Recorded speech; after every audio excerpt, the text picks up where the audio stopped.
Good evening everybody, welcome to Monday the 4th of February 2019.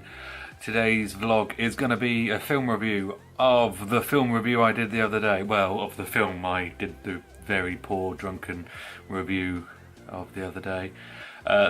It's Alita Battle Angel. Oh my god, I keep forgetting the name of this film! Oh, if you haven't seen the review the other day, honestly, don't worry about going to see it. If you do, great, leave a thumbs up and everything, but it was awful. It was just me and my mate, Rich. Our thoughts of the film as soon as we came out of the cinema in a very noisy pub, and you can't really hear what we're talking about. Generally, it's waffle.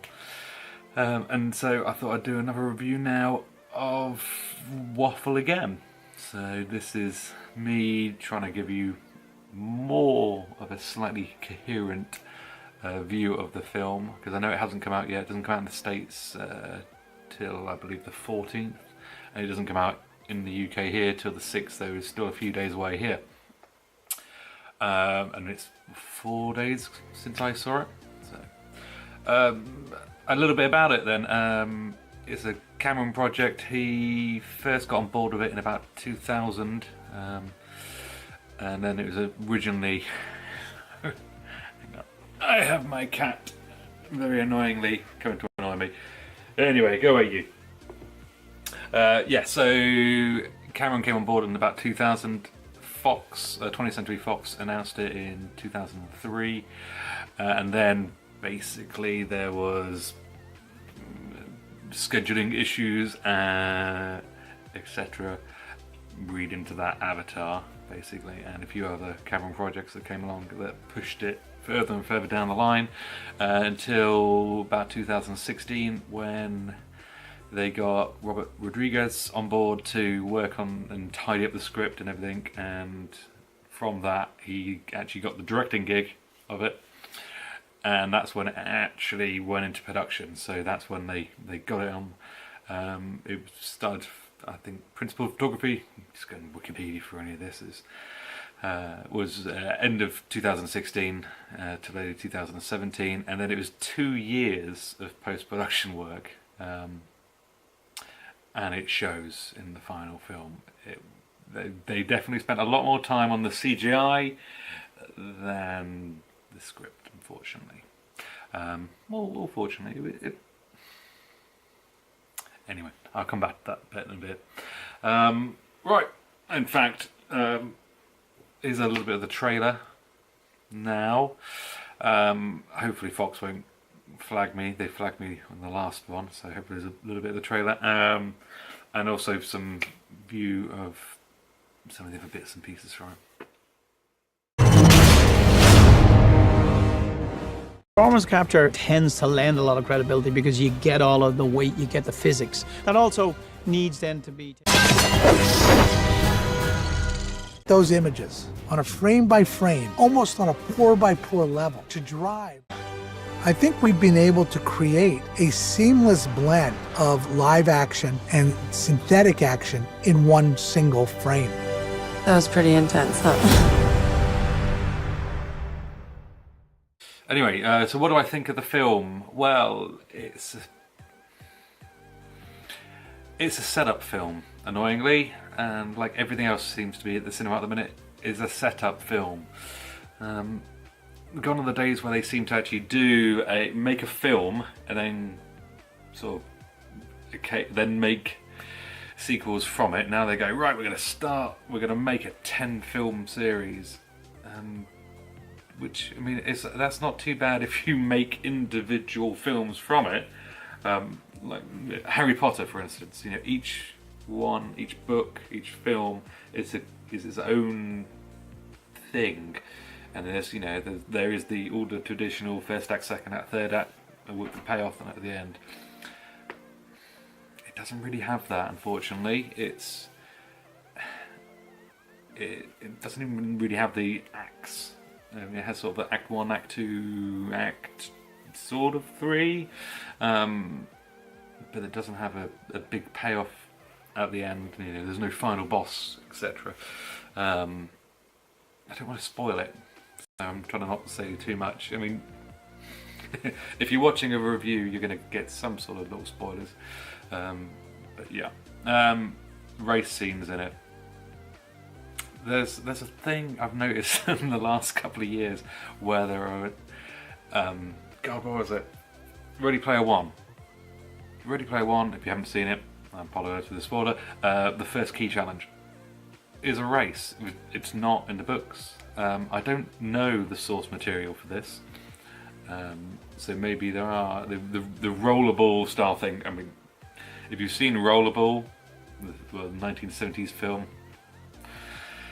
they definitely took, you know, heavy inspiration when they made this from that. But there's two scenes in it. It's like the early on one, which is almost like the tweenie, the kids, you know, the I'm learning to skate and do this, and then later on in the film, there's the big climactic sort of battle scene, rollerball explosion. And the bits you've seen in the trailer. I'm not giving anything away if you've seen the trailer. Which are good, but they, you know, they're nice visual, amazing scenes, and it really is. I mean, again, I'll come back to the visuals in a minute, but yeah, they took up a lot of time in this fairly long film. I mean, when going back to the not a complete film, I mean, another example of that, Avatar. You know, it was actually a complete film, Ferngully in space, but it was a complete film, and so you had all that from it. Whereas this doesn't have that. I mean, it's got all the action, it's got all that visuals that everybody loved from Avatar.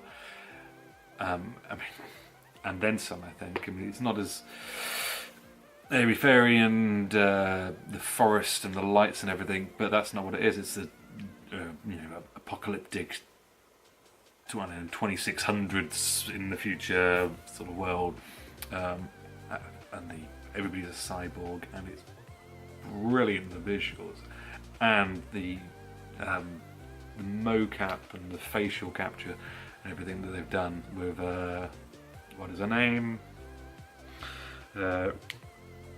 Rosa Salazar is brilliant in it.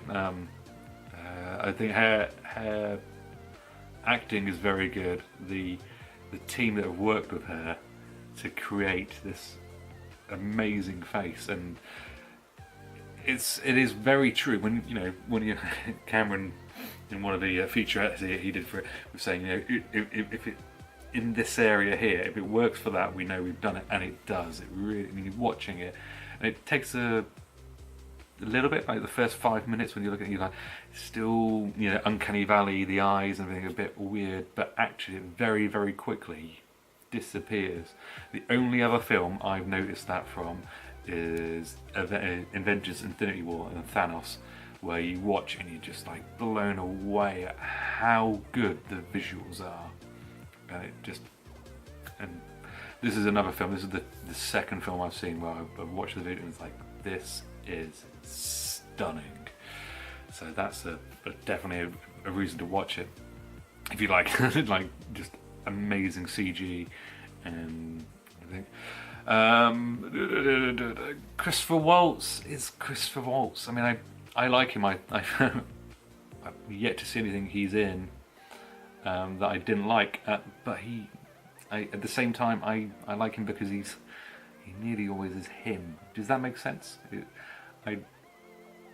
I hear the voice and I was like, it's Christopher Waltz. It's, you know, a nice familiar actor, and so you like the character. His character's pretty cool. I mean, it's very down to earth, and then it goes very comic booky with his massive rocket powered pickaxe and stuff. But yeah, so he's a treat. You know, he's nice to watch. Jennifer Connelly. Jennifer Connelly. She's there. She's fine. I've got nothing bad to say about her, but I've got nothing amazing and glowing to say about her part either. They could have used pretty much anybody. I don't think they used the hair enough. Getting such a big name, and you know, they could have done more with her really. The sort of big baddie in it. God, now I'm gonna get his name wrong. Mahershala.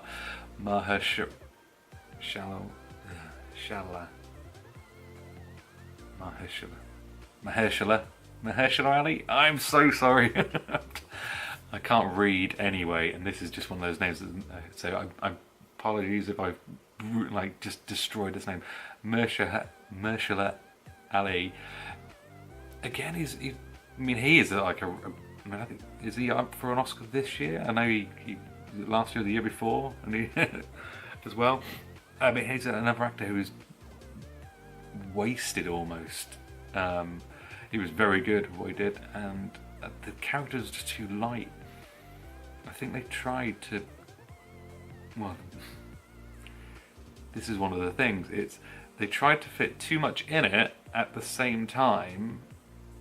They didn't put enough in it, so it wasn't a complete story. But at the same time, also too much in, so you didn't get any depth to these characters. So you've got these great actors who could easily carry these films, but they weren't given anything to do, which is a real shame. Yeah, there's no subtlety to a lot of the acting in it as well. It was a little bit tweeny, a little bit, there's a terrible, almost Titanic end of Titanic. See, where Rose and what's his name are hanging off the door, and he sinks off into the sea, and it was almost like that. It's like, I'm a cynical old man, so maybe that bit wasn't for me, but it was a bit painful, that bit. I thought it could have been done a lot better, especially as we associate that with Titanic, which is a Cameron film, and then you put it. So unless it was trying to do like homage to it, and if it was, I don't think it worked, which is a shame. Right, what do I actually think of the film? Was I happy I went to see it? Yes. And I think anybody who goes to see it, not expecting a really in-depth, deep film, but there's a lot to it, there's a lot of substance to it, and anybody who, it will whet your appetite, which it certainly did for me. I'm looking forward for the next film, but at the same time I'm not holding my breath. Like, again, going back, like Infinity War, I watched it, I mean, that blew my mind. I saw it 3 times in the week it came out. It was absolutely brilliant, and I've been waiting for April this year. I'm holding my breath on it almost, and I don't get that from this. I mean, I want to see the next ones, I want to see what happens, I want more of a payoff, but I didn't leave the cinema going, I've got to go back to the cinema and see that again. Definitely, I mean, I love 3D. I always go and see everything in 3D that I can. Go and see it in 3D. You will be blown away by the visuals. It is so good. Yeah, it's one of. I liked it.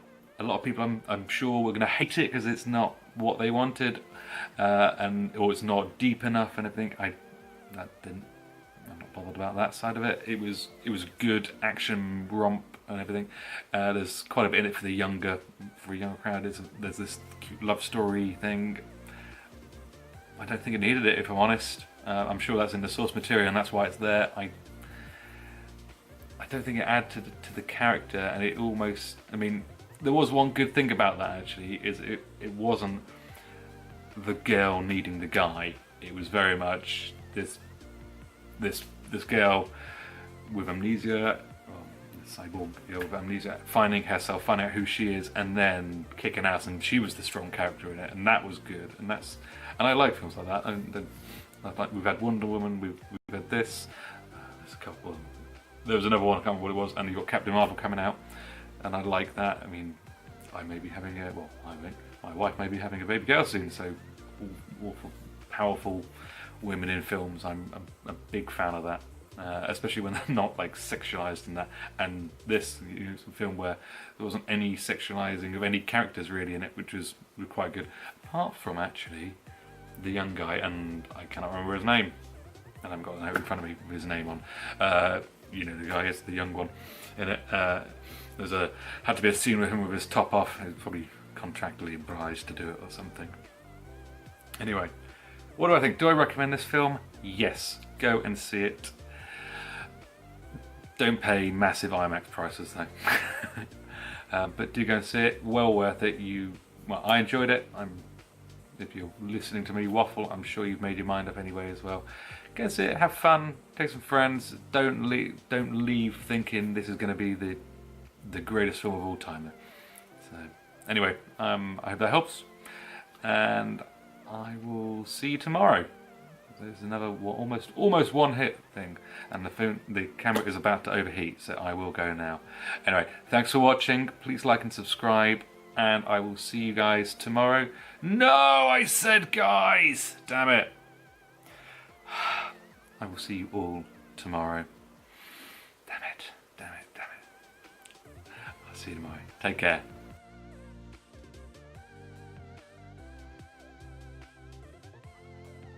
Oh my god. Hello, Cat. Were you back again?